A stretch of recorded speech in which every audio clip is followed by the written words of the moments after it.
A mountain lion was weeping on a man's porch, not growling, not snarling, but crying.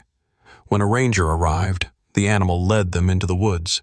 What they uncovered buried behind the shed stunned the entire state and revealed a mystery no one saw coming. But what the lion remembered will shake you to your core. But first, let's go back to the beginning. David Weller had lived in the pine-shadowed outskirts of Oregon for 7 quiet years. A reclusive woodworker in his mid-40s, he preferred the company of sawdust and silence to the chaos of town life. Ever since losing his daughter in a hiking accident 5 years ago, David kept the world out, and his grief in. But on this particular morning, just after sunrise, something shattered that silence. A deep guttural cry echoed through the woods, strange and sorrowful. Not the roar of a predator, but something far more haunting. David, cradling a steaming mug of coffee, froze mid-step at the sound. It came again. Closer. Less a growl, more a broken sob. Cautiously, he approached the front door and cracked it open. And there she was. A full-grown mountain lion sat just feet from his porch, directly on the worn wood boards. She wasn't growling. She wasn't baring teeth.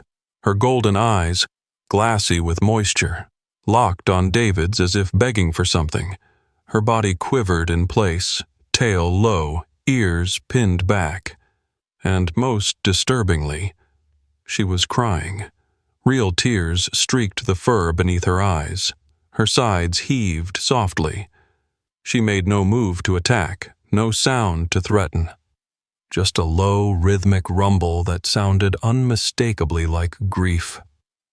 David stood frozen in the doorway, heart pounding, mind racing. Was she injured? Dying? Rabid? But no. She looked healthy. Just broken. Compelled by something deeper than fear, he didn't reach for a gun. He didn't call animal control. Instead, he slowly sat down on the wooden floor inside his threshold, never taking his eyes off hers. They stared at each other in silence, man and beast, as the rising sun painted them both in soft gold. After nearly an hour, David made one call, not to kill, but to understand. He dialed the local ranger, and what the ranger would find next would shake them both to the core. Ranger Caleb Mason had seen a lot in his 15 years with the Oregon Department of Wildlife, but when David Weller called, voice low, words deliberate, something about the man's tone unsettled him. "She's not hostile," David had said. "She's grieving." By the time Caleb's forest green pickup crunched up the gravel road to David's remote cabin, the lioness was lying at the edge of the porch, her enormous head resting on her front paws. She didn't flinch when the truck arrived. She didn't growl or leap up. She just watched. Caleb, mid-30s, buzz-cut blonde hair, heavy boots, and a sidearm holstered, stepped out cautiously. His hand hovered near his tranquilizer pistol, but he didn't raise it. David, standing just inside the screen door, nodded. She hasn't moved. Just that sound, like she's mourning something. Caleb crouched low, observing the lioness's body language. Her breathing steady, no wounds, no sign of infection or injury. His voice shifted to awe. But look at her eyes. That's not just pain, that's loss. David nodded slowly, then added, She came out of the East Woods. That's where the old fire line was last summer. That clicked something in Caleb's mind. He radioed in a no-threat status and carefully approached the lioness, speaking softly. She twitched, but didn't flee. There was something deeply unnatural about how she stayed, as if she wanted them to follow. Caleb signaled to David. Get your coat. I want to see where she came from.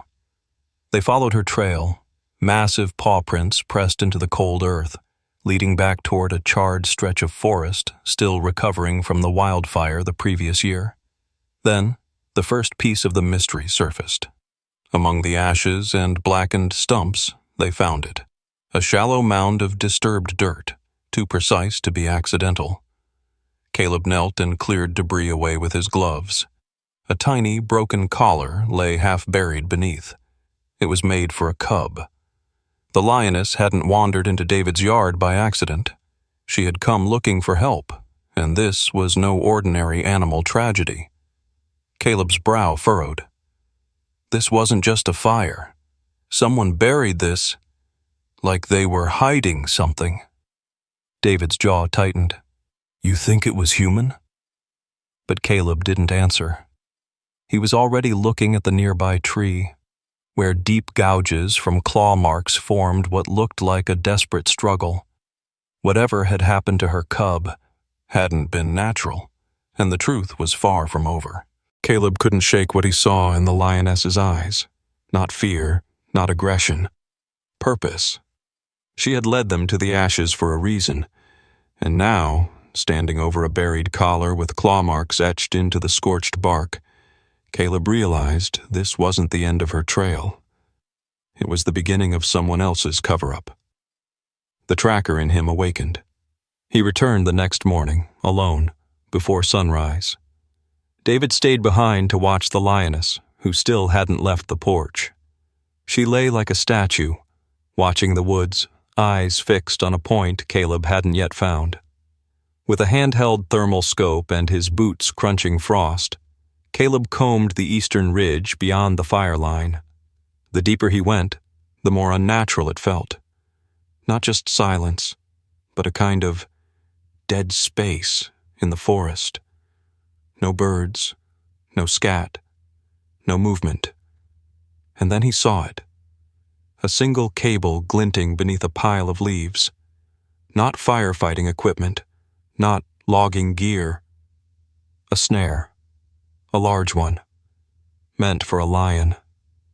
His heart pounded. He followed the tripwire to a stump where something was jammed into the wood, a motion-triggered camera. Recently placed. Still active. With his gloves on, Caleb unlatched the memory card and slipped it into his field tablet. The first images were what you'd expect. Deer passing through, wind in the branches. Then a blur of orange. Then blood. And finally a man, blurry but visible, returning with a shovel and dragging something. A cub. The collar, the mound, the lioness's cries. Caleb swore under his breath. Someone killed her cub and tried to erase the evidence. He turned to head back, but froze. A red dot flickered across the tree in front of him. Rifle scope. Someone else was here.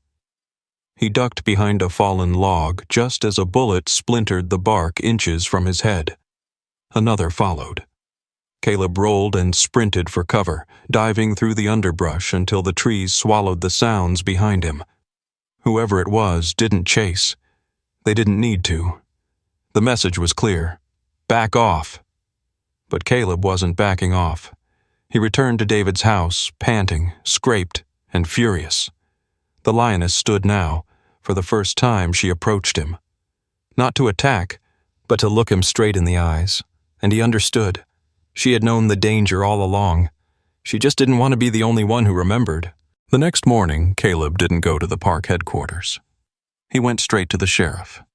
He showed them the snare photos, the collar fragments, and finally, the footage of the man dragging the cub away. Sheriff Lewis leaned in. He was an old-school lawman, skeptical of what he called animal drama. But the moment the face of the local wildlife contractor flickered on screen, his jaw set hard. "That's Randy Wilkes," he muttered. "Claims he's been helping evac with the park rangers. Guess that's what he calls baiting a mother lion." Caleb's voice was low and tight. "She wasn't crying for help. She was testifying."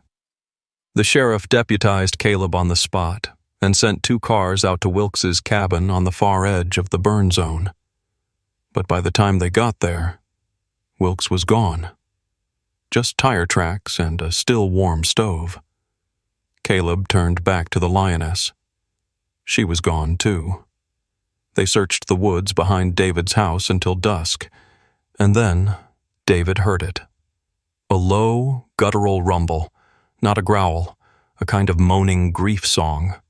They followed the sound to a nearby ravine.